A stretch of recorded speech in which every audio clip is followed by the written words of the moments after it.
उत्तराखंड में मॉनसून के दौरान लगातार सामने आ रही आपदा की घटनाओं को लेकर सियासत भी तेज हो गई है। विपक्ष जहां प्रदेश सरकार पर मॉनसून से निपटने की तैयारियों में नाकाम रहने के आरोप लगा रहा है, वहीं पुरोला विधायक दुर्गेश्वर लाल ने कांग्रेस पर जोरदार पलटवार किया।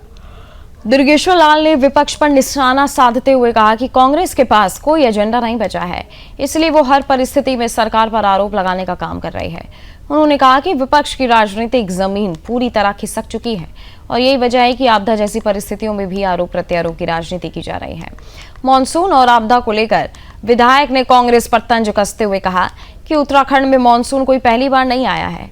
दशकों तक कांग्रेस की सरकारें भी रहीं, तब भी मॉनसून आता था। उन्होंने सवाल किया कि क्या उस समय सरकारें बारिश को रोक लेती थीं या छतरी लगाकर खड़ी रहती थीं। उन्होंने कहा कि प्राकृतिक आपदा को पूरी तरह रोकना किसी के हाथ में नहीं, लेकिन आपदा आने के बाद सरकार की संवेदनशीलता और तत्परता से जनता के साथ खड़ी होती है। ये जरूर सरकार की जिम्मेदारी है।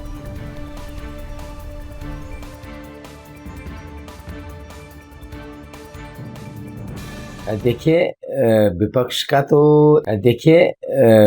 का तो एक तरीके से मैं कह सकता हूँ कि उनके पास कुछ एजेंडा नहीं है, तो इसलिए कुछ ना कुछ एलिगेशन लगाएगी वो, चाहे किसी भी लेवल पे, क्योंकि उनकी राजनीतिक जो है जमीन है वो पूरी तरह से खिसक चुकी है। तो जाहिर सी बात है, भाई मानसून है, ठीक है, ये प्रकृति का कहर है।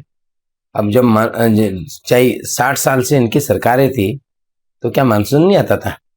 क्या ये पकड़ के रखते थे या छतरी लगा के रखते थे? तो भाई मानसून तो आएगा, वो तो प्रकृति का कह रहे, वो तो अपना रुद्र रूप है। और उत्तराखंड से तो मानसून खास करके आपदाओं का जो है पुराना नाता है।